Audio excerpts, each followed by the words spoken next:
Merci d'être avec nous pour ce nouveau numéro du Dessous des cartes. Notre photo du jour nous montre des touristes chinois en pleine séance photo en mer de Chine, dans les îles Paracel, où le régime encourage un tourisme nationaliste dans une zone qui ne lui appartient pas.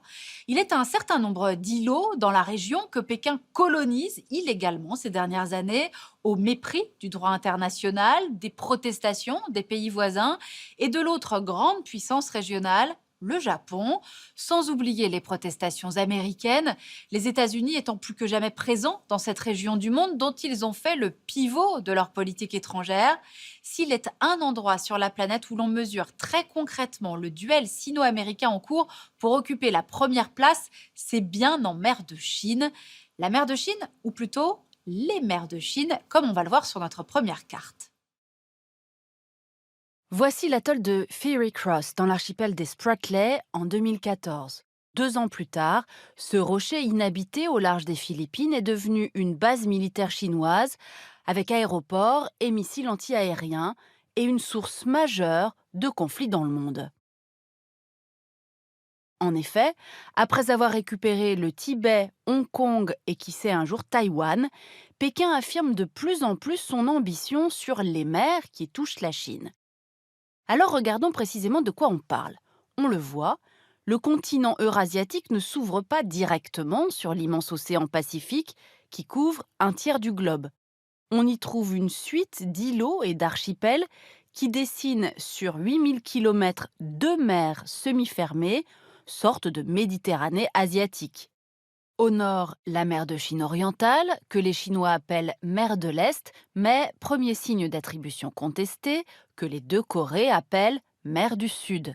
Cette mer est bordée à l'est par le Japon et au sud par Taïwan. Plus au sud, on trouve une deuxième mer, celle de la Chine méridionale, beaucoup plus grande, 3,5 millions de kilomètres carrés. Elle borde des pays aussi variés que le Vietnam, la Malaisie, Singapour et l'Indonésie, et à l'est, Brunei et les Philippines.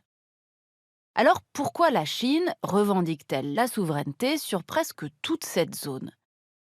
Eh bien, dès 1947, Pékin a tracé une ligne à 9 traits, dite aussi la langue de bœuf, plutôt vague, qu'elle ressort régulièrement lorsqu'il s'agit d'affirmer ses revendications sur la mer de Chine méridionale. Parfois, elle se base aussi sur des cartes très anciennes, voire s'en réfère à des routes commerciales remontant au XIIe siècle. En 2013, la Chine a ajouté à cette ligne un 10e trait, permettant à Pékin d'inclure Taïwan dans ses exigences. Alors si cette région est cruciale pour Pékin, c'est parce qu'elle est le cœur de la croissance mondiale depuis 50 ans.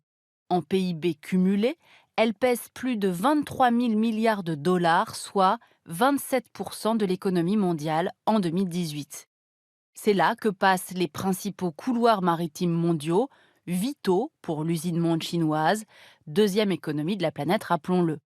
100 000 navires s'y croisent chaque année, venus du Golfe Persique pour importer des hydrocarbures ou exporter des produits manufacturés vers le reste du monde. En tout, ces deux mers représentent un tiers du commerce mondial. Et ce n'est pas un hasard si l'on y trouve 8 des 10 premiers ports mondiaux. Deuxième enjeu pour la Chine dans la région, la pêche. Cette région est riche en effet en réserves halieutiques. En tout, sur les 150 millions de tonnes de poissons consommées par an dans le monde, 105 le sont ici, en Asie. Et la Chine est de loin le premier consommateur de poissons et le premier pêcheur régional et mondial. Enfin, troisième enjeu, les fonds de ces deux mers peu profondes seraient riches en minerais et en terres rares. On y exploite aussi d'importants gisements d'hydrocarbures. En mer de Chine orientale, par exemple, celui de Pinghu, dont Pékin exporte le pétrole depuis les années 1980 via un oléoduc long de 300 km. En mer méridionale, l'AIE, Agence internationale pour l'énergie, estime les réserves à 11 milliards de barils de pétrole et 5 400 milliards de mètres cubes de gaz naturel. Sans surprise, les 10 traits chinois incluent nombre de ces gisements. Sauf que le droit maritime moderne, fixé en 1982 par la Convention de l'ONU de Montego Bay, dit bien sûr autre chose. Selon ce texte crucial, tout pays a une souveraineté absolue sur sa mer territoriale, 12 000 marins, tant que les navires peuvent y passer librement, plus des droits d'exploitation dans ce qu'on appelle la zone économique exclusive, 200 000, voire le double si c'est le prolongement du plateau continental. Mais un pays ne doit pas empiéter sur la zone économique exclusive d'un autre pays.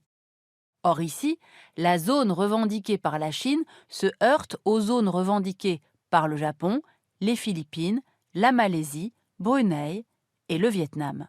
C'est pour cela que chaque îlot ou archipel émergé devient un enjeu de puissance, car une fois construit et habité, il donne droit à 200 nouveaux milles marins de zone économique. Résultat, à 600 km entre l'île d'Okinawa et les côtes chinoises, les îles Senkaku ou Diaoyu en chinois, sous administration japonaise, provoquent régulièrement des incidents entre les flottes des deux pays. Surtout depuis qu'en 2012, le Japon a racheté, les Chinois disent nationalisé, 3 de ces îlots à un homme d'affaires japonais. C'est la même chose pour les 180 îlots des Spratly au large des Philippines. 36 sont émergés à marée basse, le Vietnam en occupe 21, les Philippines 8, la Malaisie 7, Taïwan 2. La Chine en a 10, de plus en plus militarisés, et les revendique tous. Au nord des Spratly, la Chine a annexé l'atoll de Scarborough en 2012, malgré les protestations des Philippines et de la Cour permanente d'arbitrage. Dans les Paracels, même stratégie agressive de territorialisation depuis 2010, cette fois aux dépens du Vietnam et de ses pêcheurs. Pékin, qui lorgne aussi sur les îles Pratas, parc national appartenant à Taïwan, et sur les îles Natuna, raison pour laquelle l'Indonésie y a installé chasseurs et fusiliers marins afin de les défendre contre les appétits chinois. L'arrivée au pouvoir de Xi Jinping en 2013 va rendre la stratégie navale chinoise de plus en plus hégémonique. Or, au même moment, les États-Unis décident que l'Asie va devenir le cœur de leur puissance, ce qu'on appelle le pivot asiatique. Alors depuis, on assiste à une rivalité croissante des deux premières puissances navales au monde, et c'est ce qu'on va vous montrer maintenant. Depuis 1945 et l'effondrement de l'empire que les Japonais avaient imposé en Asie, ce sont en effet les États-Unis qui jouent le rôle de gendarmes des mers asiatiques. Cela a également permis à Washington de contenir depuis 1949 l'influence de la Chine communiste. Guerre froide, guerre de Corée, guerre du Vietnam, guerre d'Afghanistan, chaque conflit a permis aux États-Unis d'édifier ou de renforcer sa double ceinture de base. L'une va de Yokosuka, siège de la 7e flotte, à Guam, possession américaine, jusqu'aux bases d'Australie. L'autre du Japon via Taïwan, les Philippines, Singapour, jusqu'en Asie centrale. Face à cette stratégie d'encerclement, Pékin a imposé une modernisation à marche forcée de sa marine, dont on voit ici les principales bases, devenant ainsi la 2e flotte mondiale. Cela a provoqué en réaction une course à l'armement régional. Mais avec un budget militaire annuel qui équivaut à plus de 2 fois celui de tous ses voisins réunis, Pékin est devenu la puissance régionale incontestable. Sauf que ses ambitions vont au-delà. Le premier porte-avions chinois est opérationnel depuis 2011, un second depuis 2018, un troisième le sera en 2021, 2 ou 3 autres encore d'ici 2035.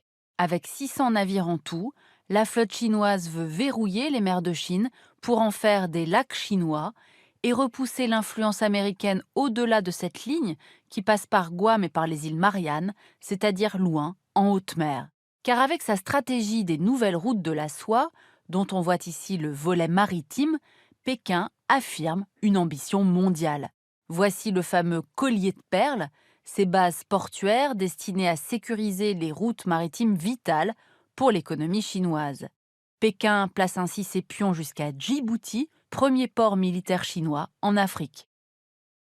Un autre devrait voir le jour à Gwadar ou à Jiwani, au Pakistan. Pour contrer cela, les États-Unis et ses alliés régionaux envoient régulièrement des bateaux militaires dans la zone de 12 000 marins d'îlots chinois pour défendre le droit à la libre navigation, donnant lieu à des escarmouches ici près des Paracels, là près du récif de Scarborough au printemps 2019, au risque de dégénérer en conflit ouvert. Le projet chinois de creuser un canal de 135 km de long entre l'océan Indien et l'océan Pacifique, dans l'isthme de Kra, a relancé de nouvelles tensions. D'un coût de 30 milliards de dollars, il raccourcirait de 1200 km la nouvelle route de la soie maritime et éviterait aux bateaux chinois le détroit de Malacca, sous contrôle de l'Indonésie, de Singapour et des États-Unis, bien sûr très opposés au projet. Alors, mer de Chine, la bataille navale aura-t-elle lieu? À l'évidence, Pékin pousse ses pions autant qu'elle le peut, mais pour l'instant, la Chine reste malgré tout une puissance maritime récente, encore loin de pouvoir rivaliser avec les États-Unis, lesquels peuvent compter, on l'a vu, sur de nombreuses alliances avec les pays voisins inquiets par cet expansionnisme chinois. Alors aujourd'hui, si les tensions se multiplient entre les deux géants, les deux États, pour l'instant, savent parfaitement quelles limites ne pas franchir. Pour aller plus loin, ces deux ouvrages récemment parus, cette géopolitique de la mer de Chine méridionale au trouble en Asie du Sud-Est, et puis cet autre livre publié en novembre 2018 chez CNRS Éditions, Mer d'Asie du Sud-Est, Benoît de Tréglaudet, Nathalie Faux. Ainsi s'achève ce nouveau numéro du Dessous des cartes. Rendez-vous bien sûr la semaine prochaine, même endroit, même heure. Et d'ici là, n'oubliez pas notre site internet arte.tv sur lequel vous retrouverez notamment nos experts. À bientôt.